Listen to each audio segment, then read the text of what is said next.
এখন পর্যন্ত যতগুলো ইফতার বানিয়েছি তার থেকে এটা একদমই ভিন্ন। এত মচমচে, ৩ থেকে ৪ ঘন্টারও কি সময় ধরে মচমচে থাকবে। পেঁয়াজের বড়া তো আমরা নর্মালি সবসময় খেয়ে থাকি, কিন্তু এই ডিম পেঁয়াজের বড়াটা কে কে খেয়েছেন আমাকে জানাতে ভুলবেন না। আর যদি না খেয়ে থাকেন অবশ্যই বাসায় একবার হলো ইফতার এই রেসিপিটা ট্রাই করবেন।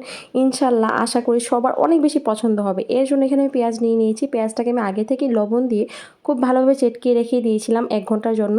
তো পানিটা নিংড়েই আমি এখানে নিয়ে নিয়েছি পেঁয়াজটা। এখন এর মধ্যে কাঁচামরিচ কুচি দিয়ে দিয়েছি প্রায় ১০-১১টার মতো হবে। এখানে দিয়ে দিয়েছি ধনিয়া পাতা কুচি, হলুদ দিয়ে দিয়েছি আমি এখানে ১ চা চামচ পরিমাণ। আর যদি বেশি ক্রিস্পি রাখতে চান আর কি ৩ থেকে ৪ ঘন্টা, তাহলে অবশ্যই এখানে কর্নফ্লাওয়ারটা দিতে হবে। আর নর্মালি কিন্তু ১ ঘন্টার মতো আমি এমনিতে যদি বেসনটা দিয়ে তৈরি করি এমনিতে ক্রিস্পি থাকে। তো যদি বেশি সময় রাখতে হয় তাহলে অবশ্যই কিন্তু কর্নফ্লাওয়ারটা দিতে হবে। এখন এখানে বেসন অল্প অল্প দিয়ে আমি খুব ভালোভাবে মেখে নিব। মানে আপনি বুঝতে অল্প অল্প করে দিতে হবে, খুব বেশি দিলে কিন্তু ক্রিস্পি হবে না। অল্প অল্প দিয়ে বুঝতে হবে যে কতটুকু লাগবে আর কি। আমি দেখিয়ে দিচ্ছি। এখানে আমার খুব বেশি হলেও হাফ কাপের বেশি লাগেনি, মানে হাফ কাপের থেকে কম হবে এরকম লেগেছে আর কি বেসনটা। আপনি এখানে কিন্তু কোনো ধরনের পানি ব্যবহার করবেন না, কারণ পেঁয়াজ থেকে অলরেডি পানি কিন্তু এমনিতেই বের হয়। তো যাই হোক, এখন আমি কিন্তু হাত দিয়ে চেপে চেপে দেখে দিচ্ছি। তো এটা কিন্তু ভালোভাবে পারফেক্টলি তৈরি হয়ে গিয়েছে। এখন এটা আমি একটা সাইডে রেখে দিয়েছি। এখানে আমি ডিম নিয়ে নিয়েছি। ডিমটা আমি আগে থেকে সেদ্ধ করে নিয়েছিলাম। এখানে 3টা ডিম দিয়ে মোট 12টা আমি বানাবো আর কি। তো আপনারা যদি বেশি বানাতে চান কম বেশি আর কি, তাহলে আপনারা কম বেশি সেদ্ধ করে নেবেন ডিমটা অবশ্যই। তো এখানে আমি অল্প একটু পেঁয়াজ নিয়ে নিয়েছি আর কি। এখন এর মধ্যে একটা ডিমের স্লাইস দিয়ে দিয়েছি আমি খুব ভালোভাবে এই ডিমটাকে কোট করে নিচ্ছি। মানে পেঁয়াজ দিয়ে আমি খুব ভালোভাবে মানে ঢেকে দিয়েছি আর কি ডিমটাকে। একদমই মোটা করতে হবে না, মানে খুব যেন ডিমটা ঢেকে যায় ঠিক সেরকম মোটা, মানে মোটামুটি এরকম করলেই হবে।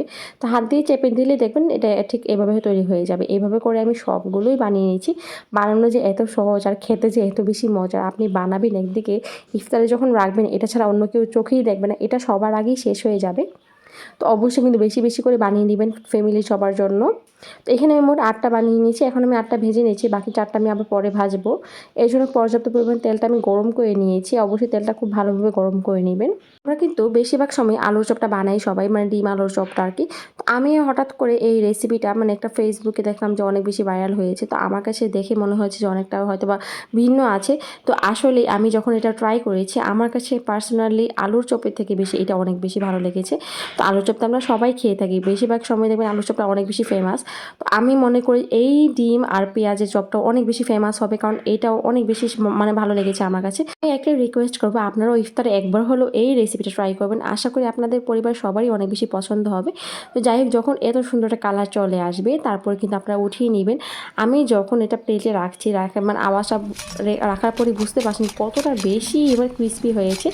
এত ক্রিস্পি একটা চপ যদি থাকে আর কিছু লাগে বলেন। তো যদি আমার এই রেসিপিটা আপনাদের ভালো লেগে থাকে আপনারা কিন্তু অবশ্যই লাইক কমেন্ট আর শেয়ার করতে ভুলবেন না। আর আপনারা যদি এই রেসিপি ট্রাই করে থাকেন অবশ্যই কিন্তু আমাকে একটা মেসেজ দেবেন, মেসেজে কিন্তু আমাকে দেখিয়ে দিতে পারেন। আর আমি এখানে সাথে 2-3টা এখানে পেঁয়াজের বড়াও তৈরি করে নিয়েছি, এটাও কিন্তু অনেক বেশি ক্রিস্পি হয়েছে। তো আজকের মতো বিদায় নিচ্ছি, আল্লাহ হাফিজ।